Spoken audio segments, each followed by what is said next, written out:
sa number. Kaya may walang data. Basta may pantawag siya. Oo. Hindi mayaman siya pantawag eh. Mura lang, unlimited yan eh. Unlimited lang pagka cellphone na yung ganyan. Mas maganda ang tawag ito sa video call. Pagka nagka-girlfriend ka na yun, bili ka ng hindi Android na phone, pantawag na ganyan.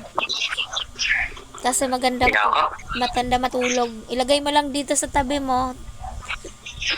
So kapag kasi pag ganitong call, pag nasipa pa yung phone mo, basag. Bakit? Pagkasarap na ng tulog mo. Tapos galaw-galaw ka. Kumain ka na? Oh. Makatapos lang. Anong ulam mo? Pero yung pinag-usapan natin, sinigang. Sinigang. Si Nards kasi, pinakbet. Pinakbet. Yung pinakbet? Dahil Napanood pinakbet? mo na? Alam mo ba? Yung usapan natin kahapon na nila Nards. Diyos ko, pinaulit-ulit kong pinanood. Na-post ko, natawa ako ng tawa. Sakit, para akong sira. Ako lang mag-isa, natatawa ako. 3 beses ko na yatang pinanood para mawala yung antok ko. Tatawa nga ako. Sabi ko nga, magla-live ako. Nakapag-live na rin naman ako sa Facebook.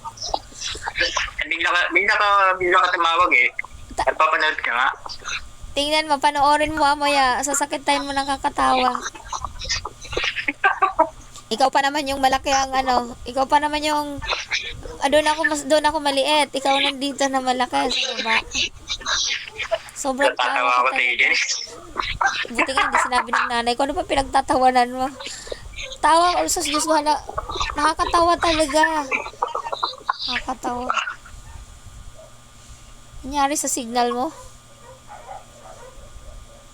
Anyari wala ka ng